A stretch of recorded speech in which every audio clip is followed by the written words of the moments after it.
açılan pəncərə. Beynəlxalq Radio.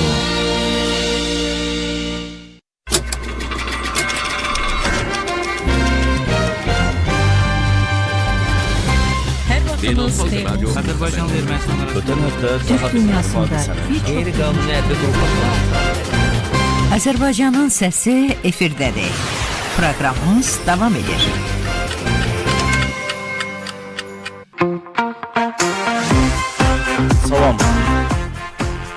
Salam əziz dinləyicilər və bizi YouTube üzərindən izləyən dəyərli tamaşaçılarımız, axşamınız xeyir olsun. Azərbaycanın səsi verilişinin axşam buraxılışı efirdədir. Bugün verilişimizdə olduqca maraqlı bir mövzuya toxunacağıq. Ölkənin iqtisadi inkişaf strategiyasında mühüm yer tutan sənaye zonaları və sənaye parkları.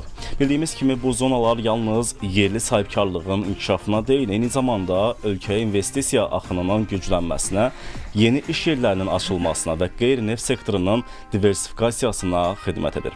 Məsələ veriliş boyu bu sənaye zonalarında bu günə qədər görülən işlərdən, fəaliyyətə başlayacaq yeni müəssisələrdən və sahibkarlar üçün güzəştlərdən xəbərdar olacaq. Təbii ki, studiyamızın dəyərli qonağından eşidəcək. Bunları qonağımız İqtisadi Zonaların İnkişaf Agentliyinin mətbuat katibi Elçin Kazımovdur. Xoş gəlmisiniz Elçin müəllim. Xoş gördük Nizat müəllim. Sizi salamlayıram, izləyicilərimizi salamlayıram. Biz də salamlarınızı qəbul edirik. Ümid edirik hər şey yaxşıdırsa biz də başlaya bilərik. Başlaya bilərik. İlk sualımız sənaye zonalarında görülən işlərdən, ümumiyyətlə investisiya cəlbi baxımından hansı yeni layihələrimiz var? Sizə dərin təşəkkür edirəm ki, bugün ölkə üzrə ən aktual məsələlərdən birinə toxunmusunuz. Bəli, qeyd edim ki, son dövrlərdə ölkəmizdə sənayeləşmə siyasətinə uyğun olaraq sənaye zonalarının yaradılması istiqamətində işlər uğurla davam etdirilir. Məhz sənaye zonaları qeyri-neft sənayesi məhsullarının istehsalında, o cümlədən ölkəmizin ixrac coğrafiyasının genişləndirilməsində, tək bölgələrdə əhalinin məşğulluq səviyyəsinin yüksəldilməsində, iqtisadiyyatın dayanıqlılığının təmin edilməsində mühüm rol oynayır. Qeyd edim ki, sənaye zonalarının ən mühüm üstünlüklərindən biri odur ki, Azərbaycanda sənaye zonalarında istehsal edilən məhsulların dünyada tanıdılmasını həyata keçirir və hər il sənaye zonalarında demək olar ki, yeni müəssisələr fəaliyyətə başlayır. Yeni müəssisələrin fəaliyyətə başlaması, yeni məhsul istehsalına başlanması, yeni bazara çıxmaq, o cümlədən yeni iş yerlərinin yaradılması deməkdir. Məhz bir neçə müddət əvvəl Cənab Prezidentin iştirakı ilə Sumqayıt Kimya Sənaye Parkında yeni müəssisələrin açılış mərasimi keçirildi. Bəli, 2 yeni müəssisəmiz fəaliyyətə başladı. Bu müəssisələrin fəaliyyətə başlaması ilə sənaye zonalarında fəaliyyət göstərən müəssisələrin sayı 88-ə çatdı. Və bu müəssisələr tərəfindən istehsal edilən məhsullar ilkin olaraq daxili bazarın tələbatının ödənilməsinə yönəldilmişdi və artıq bir sevindirici haldır ki, bir ay keçməsinə baxmayaraq artıq Sumqayıt Kimya Sənaye Parkının açılışı olan yeni müəssisə tikinti kimyəvilərinin istehsal müəssisəsi Özbəkistana məhsul ixracına hazırlaşır və Gürcüstanla da danışıqlar həyata keçirilir və qeyd edim ki, ümumilikdə hazırda ölkəmizdə 13 sənaye zonası mövcuddur. Bunlardan 9-u sənaye parkı, 4-ü isə sənaye məhəlləsi statusundadır. Məhz bu sənaye zonalarından bir neçəsi paytaxt Bakıda, məsələn Qaradağ, Pirallahı, Balaxanı və digərləri müxtəlif ərazilərdə yerləşir. Sumqayıt Kimya, Mingəçevir, Hacıqabul, Ağdam, Araz Vasitə İqtisadi Zonası sənaye parkı, o cümlədən Naxçıvanda yaradılan sənaye parkı və sənaye məhəllələrimiz Sabirabad, Şərrur, Masallı və Neftçala sənaye məhəllələridir.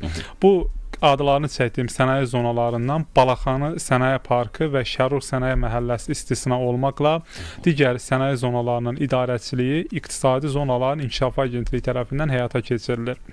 Sənaye zonalarında sahibkarlıq fəaliyyətinin inkişafı üçün əlverişli investisiya mühiti yaradılıb, sahibkarlar üçün bir sıra dəstək tədbirləri həyata keçirilir. Məhz bunun nəticəsidir ki, sahibkarların da sənaye zonalarına marağı həddindən artıq çoxdur. Və qeyd edim ki, son dövrlərdə ölkəmizdə sahibkarların öz biznes layihələrini həyata keçirmələri baxımından sənaye zonaları ən əlverişli platforma hesab olunur. Yəni onlar üçün yerlər ayrılır da, yəni. Əlbəttə ki, məsələn, sənaye zonalarında, məsələn, bu gün hansısa bir sahibkarlıq subyektinə, məsələn, deyim ki, Sumqayıt kimi sənaye parkının rezidentlik statusu verildi. Bu layihə əvvəldən təhlil olunanda buna nə qədər yer lazımdır müəyyən olunur. Məsələn, buna 2 hektar yer də bu müəssisəni tikib quracaq. Bu əvvəlcədən müəyyən olunur və bu rezidentlik statusu verildikdən sonra artıq onun ərazisində layihələndirmə işləri həyata keçirilir və bu ərazi tam infrastrukturla təmin olunmuş bir ərazi olur. Və sənaye parklarında və ümumiyyətlə sənaye zonalarında bir prinsip var. Plug and play, yəni qoşul və başla prinsipindən istifadə etməklə sahibkarlar öz biznes layihələrini sənaye zonalarında rahatlı şəkildə həyata keçirə bilərlər. Və qeyd edim ki, sənaye zonalarında hazırda investisiya portfeli 8 milyard manatdan çox olan 155 sahibkarlıq subyektinə rezidentlik, 13 sahibkara isə qeyri-rezidentlik statusu verilib. Sahibkarlar tərəfindən sənaye zonalarında görülmüş işlərə 7 milyard manatdan çox investisiya yatırılıb və 10.600-dən artıq daimi iş yeri yaradılıb. Və növbəti mərhələdə sənaye zonana əlavə olaraq investisiyanın yatırılması və 10.000-dən artıq daimi iş yerinin yaradılması nəzərdə tutulur. Və sənaye zonalarında münbit şəraitin yaradılması, əminəm ki, növbəti verilişlərdə qonaq olsaq, sayda xeyli dəyişikliklərin olduğuna şahidlik edərik. Sənaye zonaları ölkəmizdə investisiya mühitinin yaxşılaşdırılmasına və iş yerlərinin yaradılmasına töhfə verməklə yanaşı, həmçinin qeyri-neft sənayesi məhsullarının istehsalına da mühüm töhfə verir və bu gün qeyd edə bilərəm ki, sənaye zonalarında istehsal olunan məhsullar dünyanın 70-dən artıq ölkəsinə satılır. Made in Azərbaycan brendli məhsulları dünyanın 70-dən artıq ölkəsində rast gəlmək mümkündür və bu 2024-cü ildə demək olar ki, hər il ixrac coğrafiyamıza yeni ölkələr əlavə olunur. Məsələn, 2024-cü ildə Cənubi Afrikaya, Yəmənə və Argentinaya ilk dəfə olaraq məhsul ixracına başlanılıb. Daha çox hansı məhsullar çıxır o ölkələrə? Bəli, onu elə qeyd eləmək istəyirəm ki, əsasən sənaye zonalarında istehsal olunan tütün məmulatlarının, sürtkü yağlarının, müxtəlif ölçüdə, yəni şüşə lövhələrin, polimerlərin, karbamidin, kabelin əsasən ixracı istiqamətində və o cümlədən tekstil ipliklərin ixracı istiqamətində uğurlar əldə edilib. Məsələn, keçən il ilk dəfə olaraq müxtəlif təyinatlı ayaqqabıların, o cümlədən divar kağızlarının, elektrodun ilk dəfə olaraq ixracı istiqamətində uğurlar əldə edildi.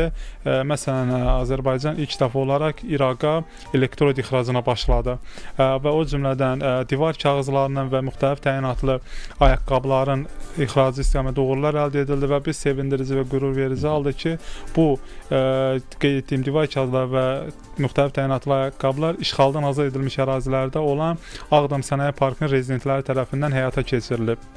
Sənaye zonalarında ilk məhsul istehsalına 2015-ci ildən başlanılıb. Məhz 2015-ci ildən, 2015-ci sonlarından 2025-ci ilin birinci rübü daxil olma, yəni 10 il tam deyil. Bəli, bu dövr ərzində 16,2 milyard manatlıq məhsul satışı həyata keçirilib. Bunun da 5,2 milyard manatlıq hissəsi ixrac edilib. İxraca isə artıq 2016-cı ildən məhz Sənaye Parkının zonalarının rezidentləri öz töhfələrini verməyə başlayıb. Və 2025-ci ilin birinci rübündə sənaye zonalarında 800 milyon manatlıq birinci dövr ərzində milyon manatlıq satış həyata keçirilib. Məhz bunun da 261 milyon manatdan çox hissəsi ixracın payına düşür. Məhz belə bir müqayisə eləsək, 2025-ci ilin bu qeyd olunan birinci dövrünü 2024-cü ilin analoji dövrü ilə müqayisə eləsək, ixracda və istehsalda artımın baş verdiyinə görərik. Məsələn, istehsalda 25%-dən çox, məhz ixracda isə 16,7%-dən çox artım. Bir il ərzində, bir il ərzində artım müşahidə olunub və qeyd edim ki, ümumiyyətlə sənaye zonalarının hər il ölkənin qeyri-neft sənayesi məhsullarının istehsalında və ixracında xüsusi çəkisi artmaqda davam edir.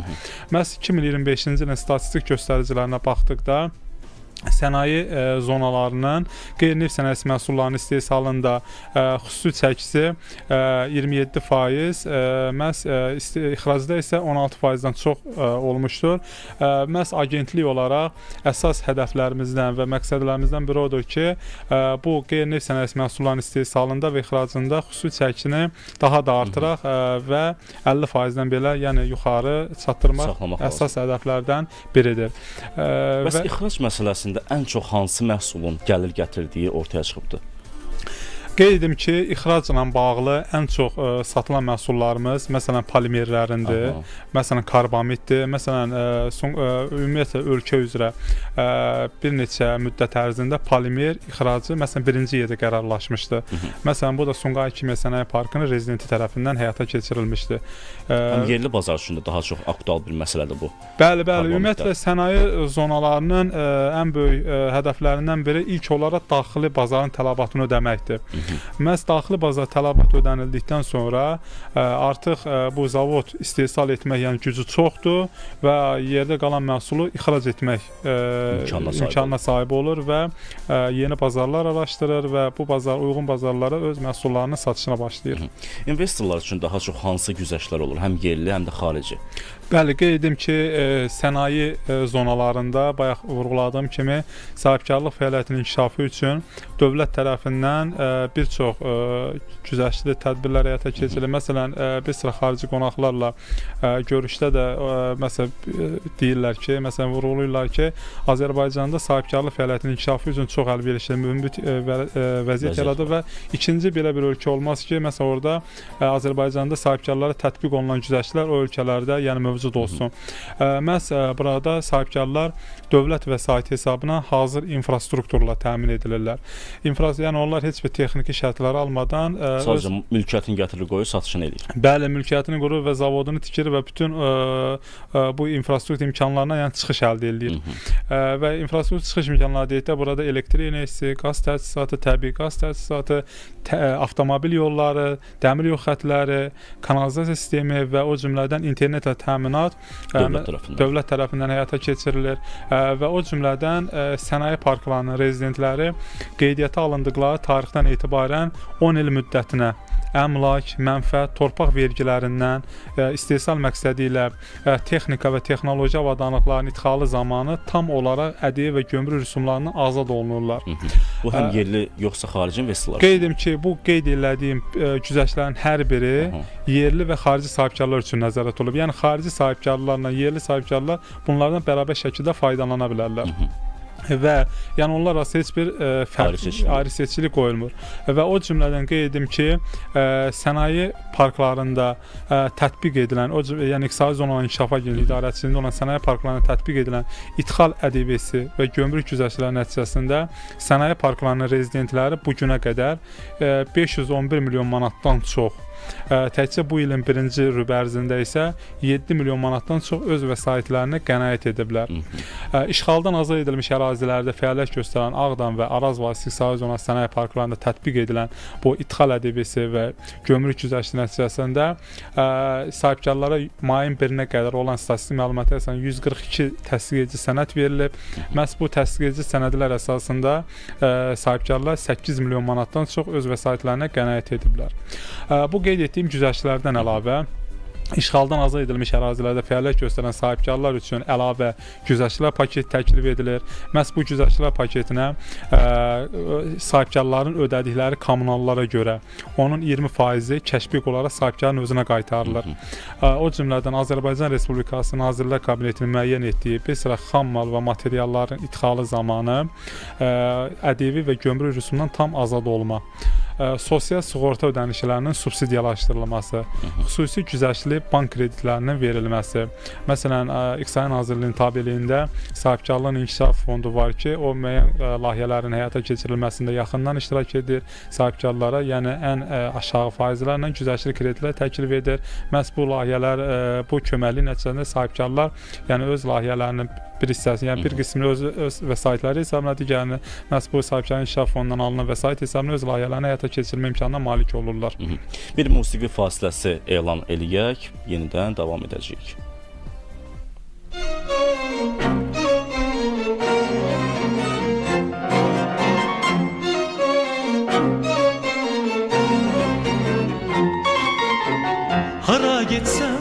göz sevindi, könüller aç yüreğdindi.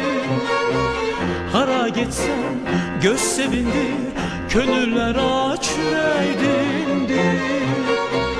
Ele terpon, ele davran, gören desin ne güzeldir Azerbaycan. Gören desin ne güzeldir Azerbaycan. Ayağını yine bas, izlerini dünyaya yaz, adımına kursun tufan. Ayağını yine bas, izlerini dünyaya yaz, adımına kursun tufan.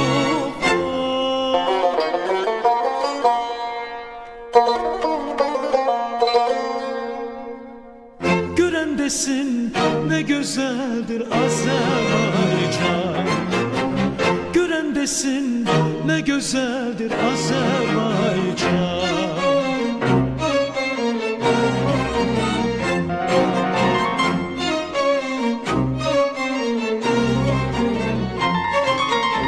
Dağ başından çelenmesin, etibarın tükenmesin.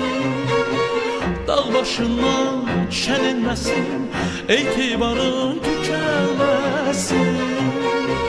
Dostlar uçsun dostluğunda, gören desin ne güzeldir Azerbaycan. Gören desin ne güzeldir Azerbaycan. Ayağını yine bas, izlerini dünyaya yaz, adımına kursun tufan. Ayağını yine bas, izlerini dünyaya yaz, adımına kursun tufan.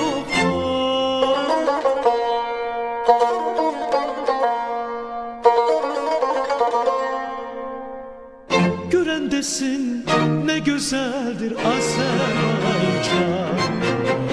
Gören desin ne güzeldir Azerbaycan. Gören desin ne güzeldir Azerbaycan. Gören desin ne güzeldir Azerbaycan. Beynəlxalq Radio. Bizi dinleyin, Azərbaycandan xəbər tutun.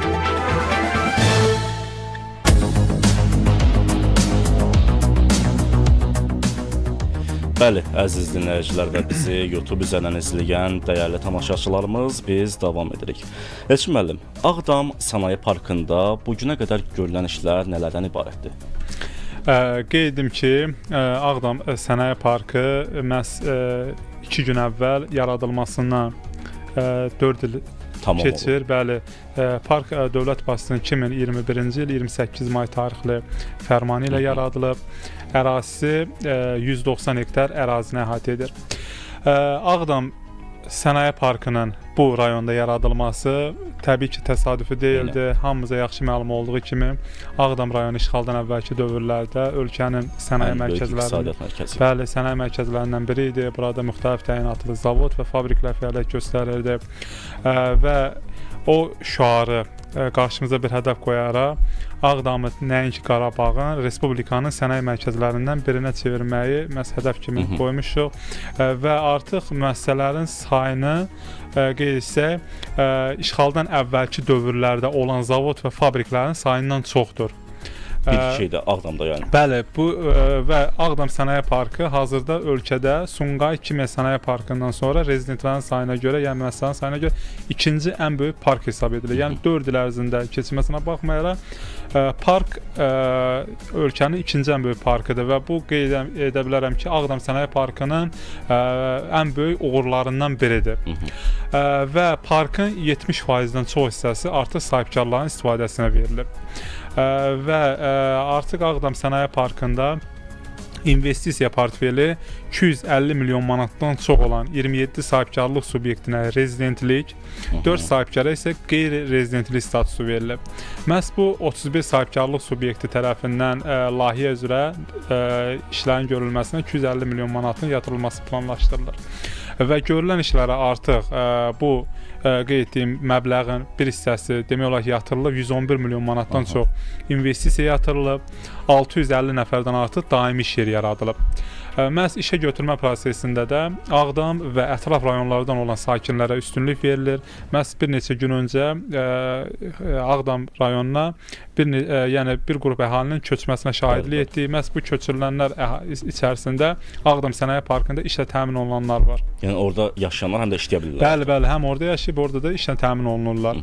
Və zaten Ağdam Sənaye Parkının da ən böyük yaradılması məqsədlərindən biri bura köçürüləcək əhalinin işlə təmin edilməsi məsələsidir. Məşğulluq məsələsidir. Bəli, məşğulluq məsələsidir. Və qeyd edim ki, Ağdam Sənaye Parkında hazırda 9 müəssisə fəaliyyət göstərir. Bu il daha bir müəssisənin də fəaliyyətə başlaması planlaşdırılır. Fəaliyyətə başlayacaq müəssisə tütün məmulatlarının istehsalı ilə məşğul olacaq və müəssisə artıq tam hazırdır. Test üsulu ilə fəaliyyət göstərir. Və Ağdam Sənaye Parkında məhsul istehsalında da uğurlar əldə edilib. 2024-cü ilin sentyabrında Cənab Prezidentin iştirakı ilə burada 6 müəssisənin açılış mərasimi həyata keçirilmişdir və bu müəssisələr tərəfindən 2025-ci ilin 1-ci rübü daxil olmaqla ümumilikdə 85 milyon manatlıq məhsul satışı həyata keçirilib. Təkcə bu ilin 1-ci rübü ərzində 63 milyon manatlıq məhsul satışı edilib. İstehsal edən məhsulların 90%-dən çox hissəsi daxili bazarın tələbatının ödənilməsinə yönəldilib. O cümlədən Sənaye Parkında istehsal edilən bir sıra məhsullar Made in Azərbaycan brendi adı altında ixracı da həyata keçirilir. Qeyd edim, Özbəkistan, Gürcüstan, Rusiya, Birləşmiş Ərəb Əmirliklərinə müxtəlif məhsulların ixracı həyata keçirilib. Məhz bu dövr qeyd edim ki, Ağdam Sənaye Parkının rezidenti tərəfindən bir neçə gün əvvəl Özbəkistanla ixraca dair müqavilə imzalandı. Məhz divar kağızlarının ixracı bir neçə mərhələdə satış həyata keçiriləcək və bu satış müqaviləsinin dəyəri 1,4 milyon manat təşkil edir. Və qeyd edim ki, əvvəl Azərbaycan divar kağızlarının ölkəyə idxal eləyirdisə, artıq Ağdam Sənaye Parkında fəaliyyət göstərən müəssisənin hesabına idxalçıdan ixracatçıya çevrilir. Və Ağdam Sənaye Parkında ona yaxın müəssisənin tikintisi işləri həyata keçirilir. Ondan sonra müəssisədə isə layihələndirmə işləri görülür və Sənaye Parkında yaxın vaxtlarda həm rezidens sayında, həm fəaliyyət göstərən müəssisələrin sayında artımın görülməsinə yəni şahid olarıq. Bəs Araz Vadisi İqtisadi Zonası Sənaye Parkında görülən işlər və qarşıda duran məsələlər nələrdir mübarək? Bəli, Ağdam Sənaye Parkı ilə eyni ildə yaradılan sənaye parklarımızdan biri də Cəbrayıl rayonunda Sultanlı kəndində yerləşən Araz Vadisi İqtisadi Zonası Sənaye Parkıdır. Park 2021-ci il 4 oktyabr tarixində yaradılıb. Qeyd edim ki, sənaye parkları ümumiyyətlə yaradılarkən logistik imkanlar baxımından ən əlverişli ərazidə yerləşir.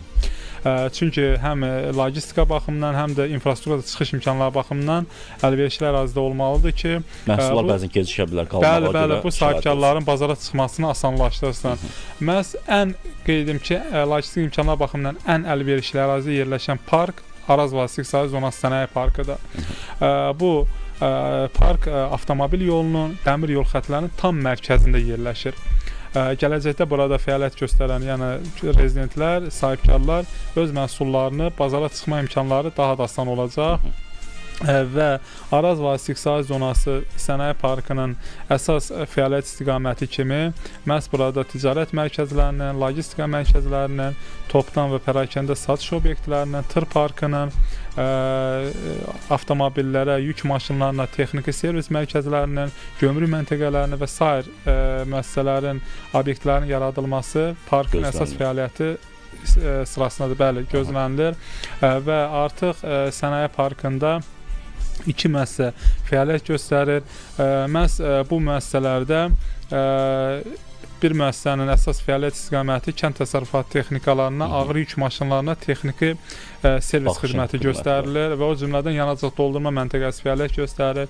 2025-ci ilin 1-ci rübə bu müəssisələrdə 2 milyon manata yaxın məhsul satışı həyata keçirilib.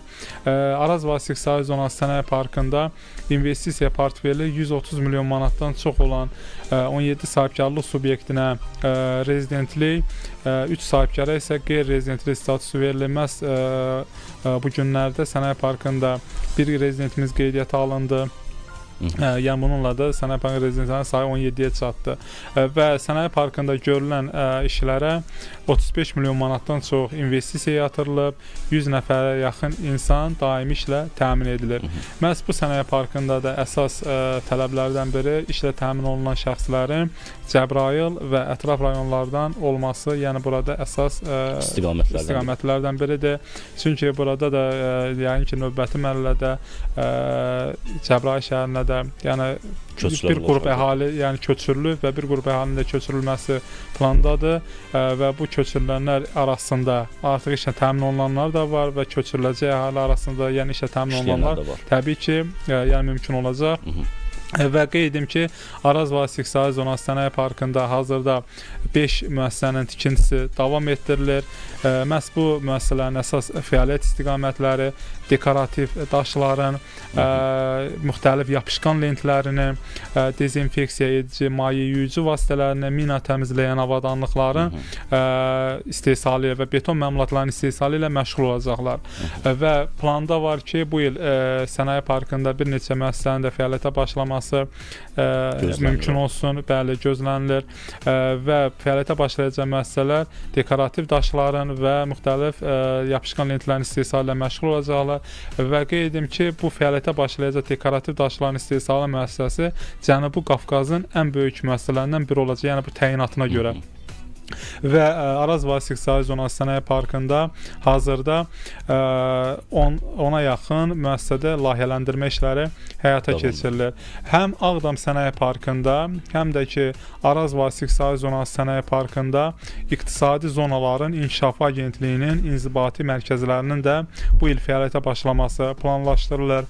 Məhz bu mərkəzlərdə sahibkarlıq fəaliyyətinə dəstək üçün müxtəlif xidmətlər təklif olunacaq. Məsələn, burada bankçılıq sahəsində, sosial sahədə, vergi, gömrük sahəsində təklif olunan xidmətlərdən sahibkarlar yararlana bilərlər. Bəli, bəli. Asan xidmət modeli kimi düşünün. Sağ olun. Və qeyd edim ki, məhz sənaye parklarından da ən mühüm təklif olunan güzəştlərdən biri də məhz bir pəncərə sisteminin tətbiq olunmasıdır. Və bu sahibkarların sənədləşmə işində və digər məsələlərdə işini daha da asanlaşdırır və istehsalın səmərəliliyinin artırılmasına gətirib çıxarır. Son olaraq bir sual verəcəm. Naxçıvan Sənaye Parkının gələcək fəaliyyəti və indiki fəaliyyəti. Bəli, qeyd edim ki, bayaq da vurğuladığım kimi ölkəmizdə sənaye zonalarının yaradılması istiqamətində işlər uğurla davam etdirilir. Təbii ki, sənaye zonalarının yaradılması Cənab Prezidentin səlahiyyətində olan məsələdir və bölgələrimizdə sənaye zonalarının yaradılması yəni ən vacib bu saat məsələlərdən biridir. Çünki əhalinin burada işə təmin olunması və qeyri-neft sənayesinin inkişaf etdirilməsi dövlətimizin yəni əsas məqsədlərindən biridir. Və son olaraq Naxçıvan Sənaye Parkı dövlət başçısının 2024-cü il 5 dekabr tarixli fərmanı ilə yaradılıb.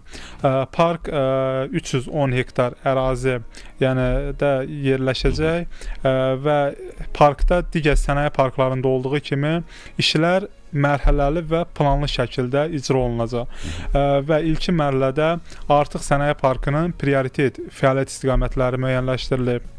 Məsələn, burada fəaliyyət göstərici müəssisələr hansı istiqamətdə olacaq? Qeyd edim ki, burada tikinti materiallarının, avtomobil və onun avadanlıqlarının istehsalı, kənd təsərrüfatı məhsullarının qablaşdırılması, ət, süd məhsullarının, toxuculuq, mebel sənayesinin, qida sənayesi, kimya sənayesi və s. kimi məhsulların istehsalı Naxçıvan Sənaye Parkının əsas prioritetləri sırasındadır.